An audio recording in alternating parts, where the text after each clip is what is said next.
Hello నమస్తే నేను మీ Swapna welcome back to my channel my dear YouTube family members.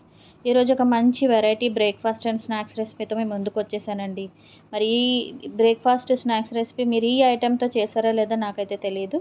మరి నేనైతే ఫస్ట్ టైం చేశానండి. టేస్ట్ అయితే చాలా చాలా చాలా చాలా బాగుంది. చాలా పలచగా వచ్చినాయి, కరకరలాడుతూ అదొక కమ్మదనం అండి. తింటుంటే ఇంకా తినాలి తినాలి తినాలి అని అనిపిస్తుందే కానీ ఎగటి కూడా కొట్టలేదండి. నూనె ఎలా వేసిన నూనె అలాగే ఉంది. నూనె కూడా అస్సలు పీల్చలేదండి.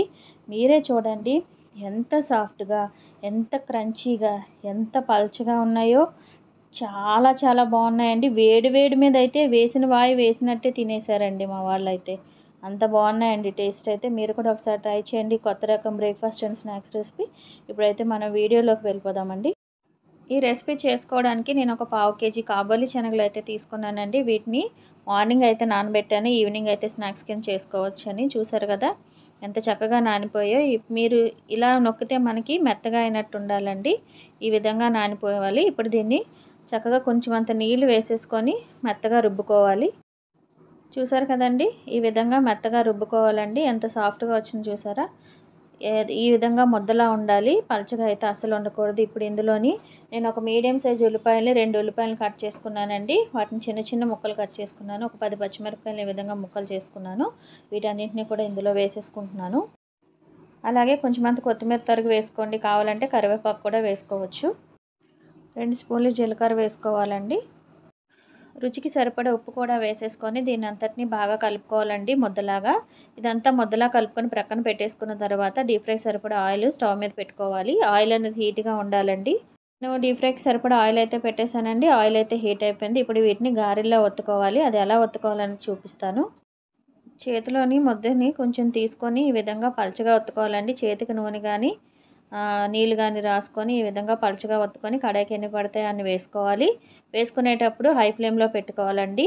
త్వరగా అంతా తగ్గిపోయిన తర్వాత మీడియం ఫ్లేమ్ పెట్టుకొని అటు ఇటు తిప్పుకుంటూ గోల్డెన్ బ్రౌన్ కలర్ వచ్చేంత వరకు ఫ్రై చేసుకొని ప్లేట్లోకి తీసేసుకోవాలి. చూసారు కదండి కాబోలి శనగలతో ఎంత చక్కగా పలచగా ఈ విధంగా వడలు చేసుకొని తిన్నామంటే చాలా చాలా బాగుంటుందండి. దీంట్లోకి కొబ్బరి చట్నీ అయితే ఇంకా బాగుంటుంది. లేదు పిల్లలు సాస్తో తినాలంటే సాస్తో కూడా వేసి పెట్టచ్చు. చాలా చాలా బాగున్నాయండి. టేస్ట్ అయితే అస్సలు ఎగటి కొట్టదు. ఇదేంటండి శనగపప్పే కదా అనుకుంటారు. శనగపప్పేనండి, కాదనడం లేదు. కానీ కాబోలి శనగల్లో ఉన్న హెల్త్ బెనిఫిట్స్ చాలా ఉంటాయండి. హై ప్రోటీన్స్, ఐరన్ కంటెంట్స్ అనేది ఎక్కువగా ఉంటుంది. మీరు కూడా ఒకసారి ట్రై చేయండి. ఎంత పలచగా ఒత్తుకొని చక్కగా నూనెలోని వడల్లా వేసుకోండి. నూనె అయితే అస్సలు పీల్చలేదండి. ఎలా వేసిన నూనె అలాగే ఉంది. మీరే చూడండి. చేతికైతే అస్సలు నూనె అయితే అంటుకోలేదు.